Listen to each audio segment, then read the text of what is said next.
we gonna go say hi? Well, Officer Edler, after all that work, I think we've got them this time. Might take a few days to wrap up things in the field.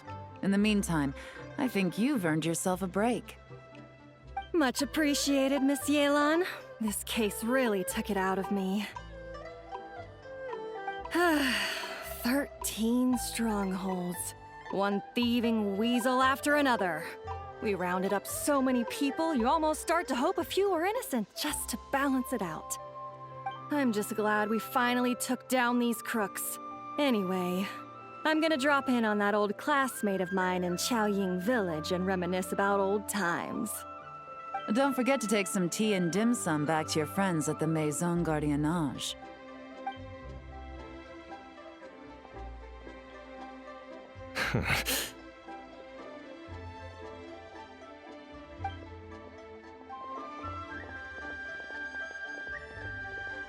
Oh, looks like Yelan's friend left.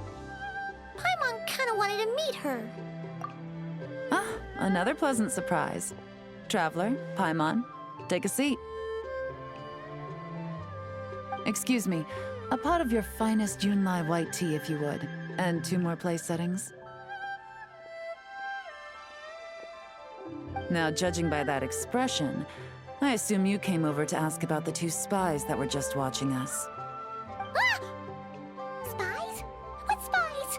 There were spies around here just now? Oh, more than that, I'm sure. I bet they already sent someone to tail Officer Edler. Anything to foil our operation. Oh, so you're tracking down some criminals? They've got some nerve spying on you like that. Pretty bold if you ask Paimon. Well, those tend to be the kinds of cases that cross my desk. If I could leave it to someone else, I would. I could have been on vacation right now. Mora laundering, to the tune of 10 figures and counting. Laundry? What does that have to do with Mora? And who are these figures? There are 10 of them? In layman's terms, a certain merchant in Fontaine possesses a large amount of Mora obtained through illicit means. But it's easy to get caught when you're moving that kind of cash. So you cover your tracks, create a front to avoid detection, and what do you know? Your illegal Mora now looks completely legit. And this merchant's front of choice? Fine art and antique auctioneering.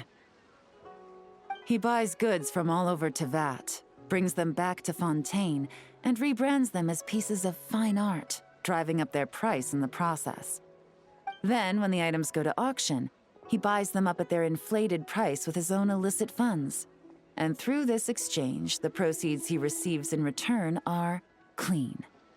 This process allows him to legitimize his illicit wealth.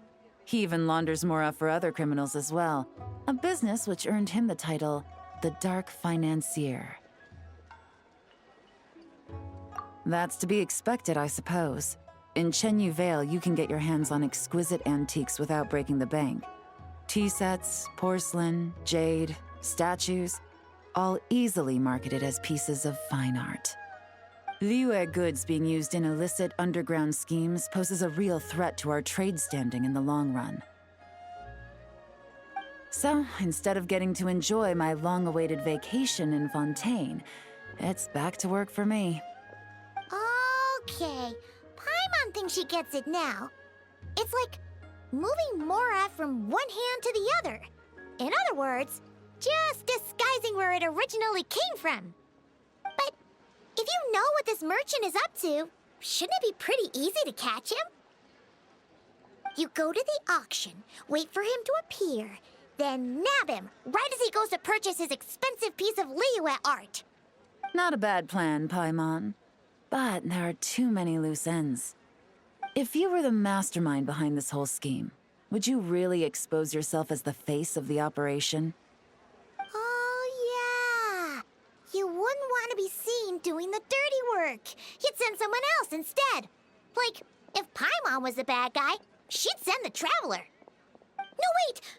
Even if Paimon turned bad, the Traveler would never... Paimon would need, like, a group of minions or something. Oh. Oh! Paimon gets it now. Even if you track down the goods, if this dark financier guy isn't the one doing the buying at the auction, you won't catch him. It's not just a matter of who's at the auction. You also have to source the goods, transport them back to Fontaine, get them to the auction house, none of which are tasks he performs himself. He has a whole crew to hide behind. Tracking down the goods is already complicated enough. They change hands so many times, the trail is almost impossible to follow. So the most logical course of action is to play the long game. You start small. You find someone you can follow behind all the smoke screens, who'll lead you straight back to the dark financier himself. Wait, so you were just pretending?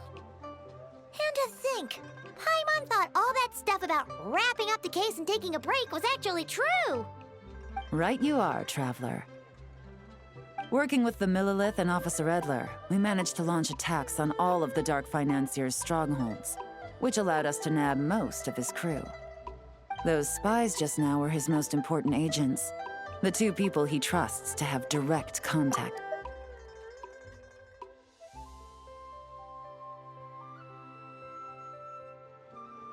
The first is Corday, a senior member of the Fontaine Antique Association, in charge of auctioning off the goods.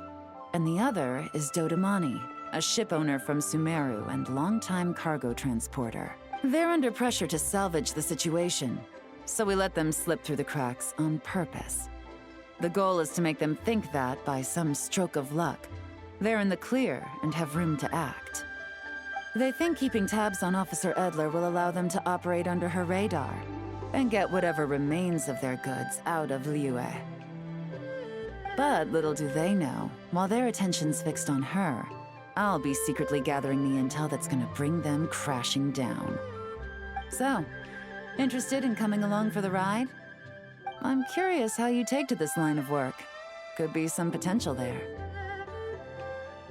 Yeah, we kind of stumbled into this whole thing, but now we're a part of it too. Let's do it! For Yelan, for the people of Chenyavale, and for, the Liyue business world! I admire your selflessness, Traveler in Paimon. Let me be the one to look out for your self-interests, then. Namely, your payment. How about we do this the Fontainian way? You'll get exactly what a top agent receives for a dangerous field mission. Getting started is always the hardest part, but luckily, I have a lead. The Dark Financier's crew is even more on guard than usual, so our best bet is to do some counter-surveillance to get on the right track. And I think I know just the place to start. Let's head northeast and see if I'm right.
All right, let's start our investigation here.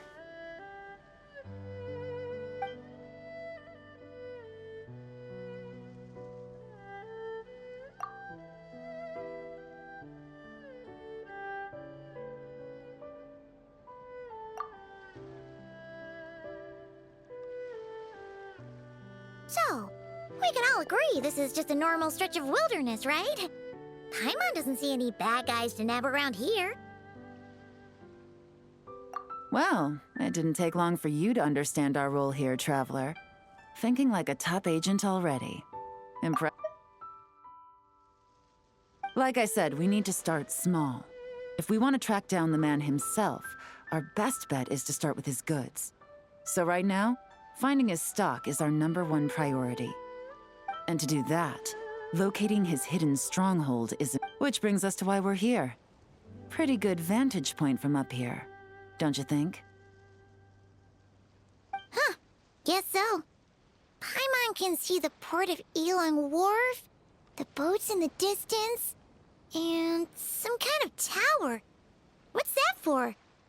It's a lighthouse. The Millilith use it to monitor the situation at sea. In addition, the flashing of the light can also serve as a means of communication. Oh, let's hear it.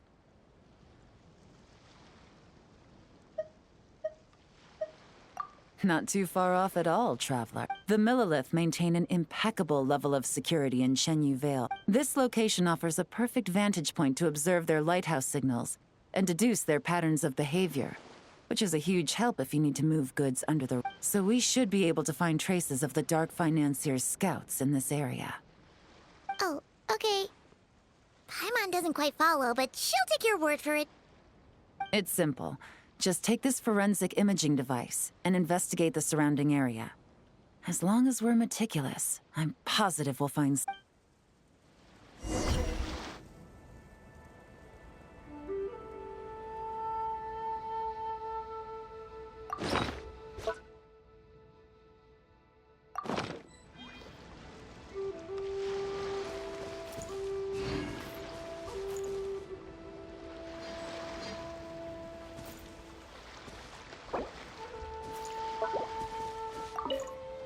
Well, all set? Remember, an eye for detail is key.